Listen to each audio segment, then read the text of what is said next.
Councilmember Flaherty. Thank you. I appreciate all the work that's gone into this and the presentations from staff, careful consideration from my colleagues, and all the input we've had so far from the public, and I'm sure we'll continue to have. I'm going to vote yes tonight on the recommendation to indicate my general support for the proposal. In fact, I would vote yes on this proposal as crafted.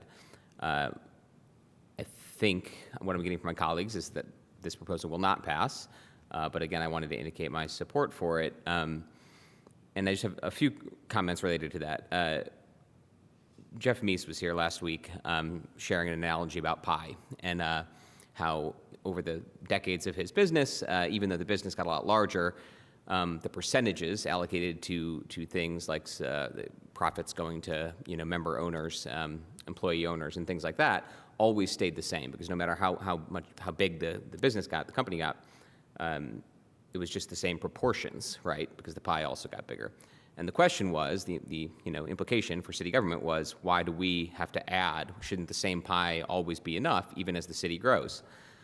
And I think it's a useful question, a useful exercise. And I think there's a few things that come to mind for me, maybe three categories. One is our failure to stem the causes of climate change in a reasonable time frame over the last 30, 40 years, even though we all knew this was coming. The government, especially federal government and others, for a long, long time. We are absolutely up against the ropes. I mean, the most recent reports from the Intergovernmental Panel on Climate Change are that the window has maybe almost passed for limiting global warming to 1.5 Celsius. We're talking on a global scale, I mean, displacement of hundreds of millions of people, the amount of death and destruction in this country we'll see from climate-accelerated natural disasters is immense. We all have friends, family, people that we know who will be facing these. We can't fix this problem, obviously. We can do our part. I think we're committed to doing our part. We have been for well over a decade through a lot of plans, mayoral commitments, other things. I appreciate that, and that's something we didn't used to spend money on. It wasn't a problem before. It's more expensive to buy an electric lawnmower, twice as much, in fact. We heard from Tim Street earlier tonight.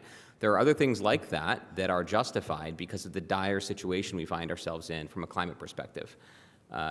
We are a leader in Indiana on this issue. I think we need to continue to lead. I think it would be a failure for us not to invest meaningfully in those things. Some of that's government operations. Other things are programs like we heard about from Ms. Clemens just recently with the Climate Action and Resilience Committee meeting, that we are investing ARPA funds in energy efficiency measures and reducing utility costs for some of our most vulnerable residents, for nonprofit organizations who are members of the Chamber of Commerce, who we just heard from.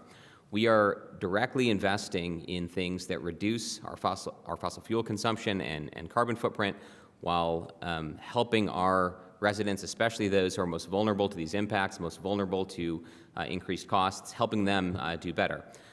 Transit is another example, of course, that's much like that. So we didn't used to spend money on addressing the climate crisis. That's needed. It's new. We've got a lot of deferred problems, things we should have been spending money on all along and haven't. Often when I talk to folks about Mayor Hamilton, one of the things I almost always give him credit for is doing a really good job with city operations of kind of bringing things to a sustainable place financially. I think I've invoked some examples with utilities about the sustainable replacement rate of pipe that we have, things like that. I've seen a lot of examples from his administration on this front. I think we continue to see that with the proposal for facilities that need improvement across police and fire that have compounded. It's compounding, decades of problems. So, in some sense, that's different or new as well. Finally, some level of shifting priorities. We're looking to provide a deeper and better level of service in transit, for instance. We didn't used to have that within our allocation of the pie because we didn't prioritize it. But the values of Bloomington say that we should, as adopted in our plans and goals, that we really support transit. Our colleagues up in Indianapolis passed a 0.25% local income tax to invest in transit. That's roughly what's proposed here for us, not quite, actually, a little bit less than that. So it's a question of values again. Do we support transit? Do we want to invest in it? To invoke the chamber again, who was just commenting, in this meeting, I'd heard from them for years that they support a direct transit investment like this. So what's happened to that? Is that mentioned in their survey? I don't know. I'd like to talk more about it.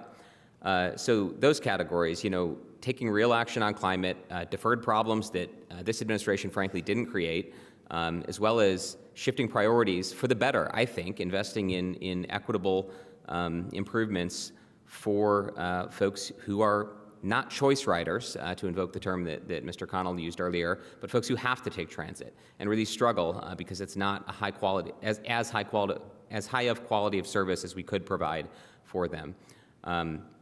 So I think all of those things explain why new revenue is needed, along with, of course, all the explanations from the administration that speak to the pie analogy from Mr. Meese. And I think to critics, I spoke with Jen Pearl from the BEDC about this and what would be useful for council members to hear, and I would say the same advice to the chamber, who's sort of surveyed members. I'd like to see the survey and what how it was framed, what the language was used. I'm curious if they worked with folks who developed survey instruments to frame things neutrally. But beyond that, it's not useful just to say yes or no on something, because that's not very helpful for us as council members trying to reach a compromise level. What's important and what's not? We heard public safety, but what does that mean? What about, Mr. Spoonmore was just on talking about $1.5 million in salaries, so we know that one. But what about the $2.5 million a year in debt service to support the facilities upgrades? Does the chamber support that? I don't know. What about transit? Again, they used to. Do they still? What about acting on climate change? Do they think we need to invest in that? If not us, who else is going to do it? So greater specificity and feedback from anyone, honestly, about what is justified and what's not in your mind about the specific items in Appendix B of this proposal. Should we invest another $1 million a year or more in personnel, trying to pay our folks more because we know they're underpaid and underworked compared to others who are attracting them away? Should we invest in those things or not? These are the choices we're making. Again, I think on the whole, the proposal is well thought out and justified. I think there's some fundamental values questions about how well you believe in local government to do good. We're kind of anchored to the status quo situation. We talk about the burden of $300 or $600 of income tax on somebody. I'm sure they'd appreciate it if we lowered tax rates too and gave them $300 or $600 extra a year. That could have the same kind of impact for folks. We could cut city services all day long and lower tax rates. We can do that. That could be our value system. That's not my value system as a Democrat. I believe that we can use taxes to invest actually in the things that need to be done for the common good.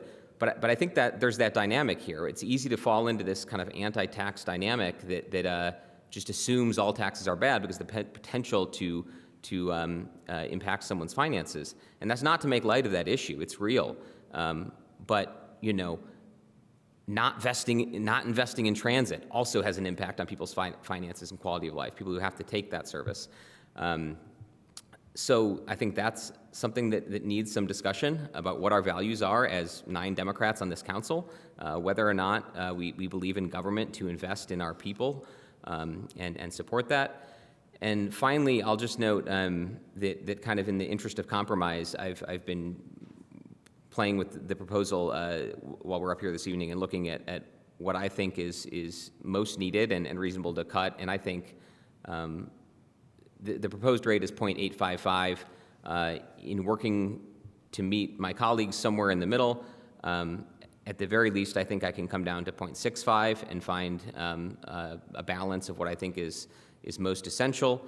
I say all that because we are on a relatively short time scale. I mean, I know we can move back the date for voting on this ultimately and taking final action, but I think some of the pressing needs and timelines of strategic planning with transit, with facility needs and other needs, with the FOP contract, with facilities and police and fire, with fiscal year 23 budgeting, all of that does encourage us to move at a reasonable pace here if possible.